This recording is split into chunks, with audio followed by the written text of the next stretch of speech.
uppercut landing. The crowd is booing, but I think Gonzalez was looking for a reason. It had stopped being a competitive bout.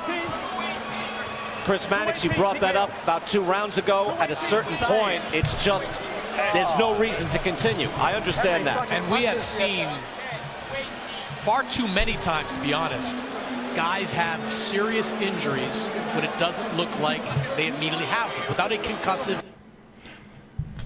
Alex Leapai's team didn't want to throw the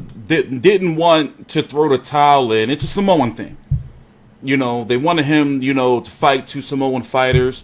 One Australian being Leapai and Joseph Parker from New Zealand. In fact, over in New Zealand, this was pay-per-view. Crazy. On TstreeT Controversy, this is TstreeT Controversy Live. I cover every single major fight live. You know, they are Samoan brothers, so they embracing. I'm glad the referee stepped in because of a heritage thing. His team would have likely not thrown in the towel. You know?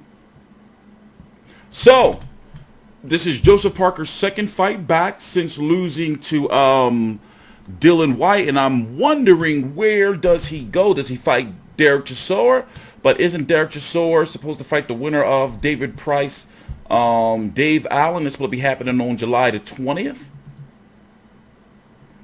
It's his first fight with Matchroom.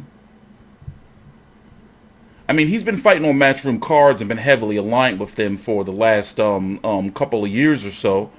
But overall, the heavyweight division is pretty top heavy. So I'm wondering, you know, I mean, there's fights out there. There's definitely meaningful fights. I think his next fight should be meaningful. You know, motherfucking call up? No, I don't want to see. I think he should fight a level above Tom Schwartz, in my opinion. You know, and the reason why I'm not saying guys like Kubrat Pulev or Tyson Fury, I'm leaving guys out that, you know, are in political shit. You know, would they do Joseph Parker, Alexander Usyk? I'm not confident they would. Joseph Parker versus Alexander Povetkin. Motherfucking call up Fresno Quindo. See what's going on. Manuel Charles taking on Trevor Bryan, by the way.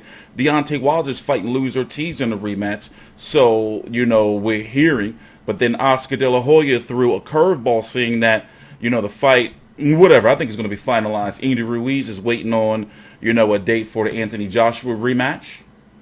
Tyson Fury may be fighting Gerald Big Baby Miller. New Zealand, Joseph Lupe Soliala Aule Ale Malayatoa Parker.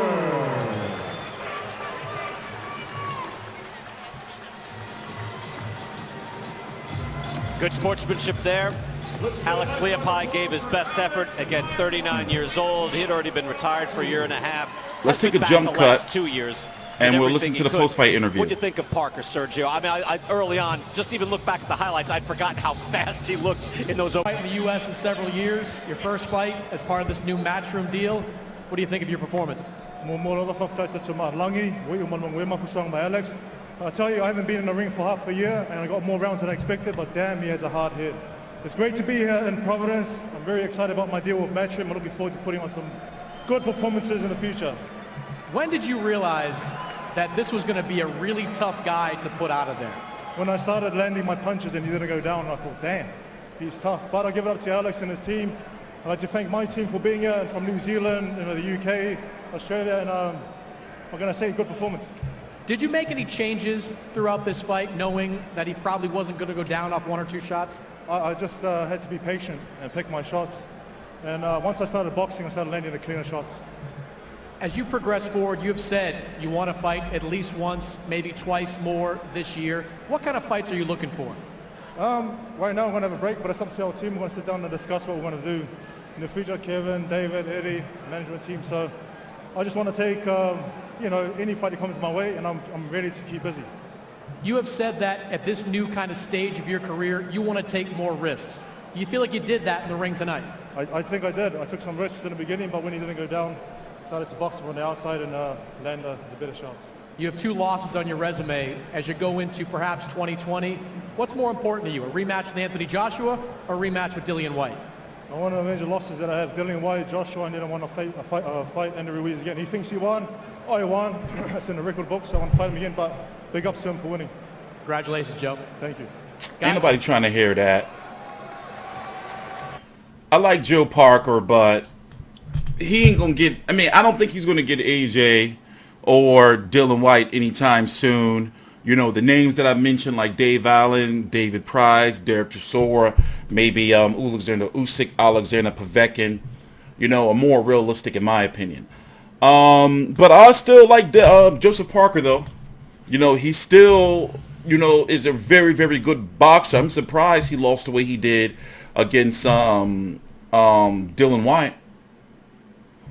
Please subscribe on TstreeT Controversy. This is TstreeT Controversy Live.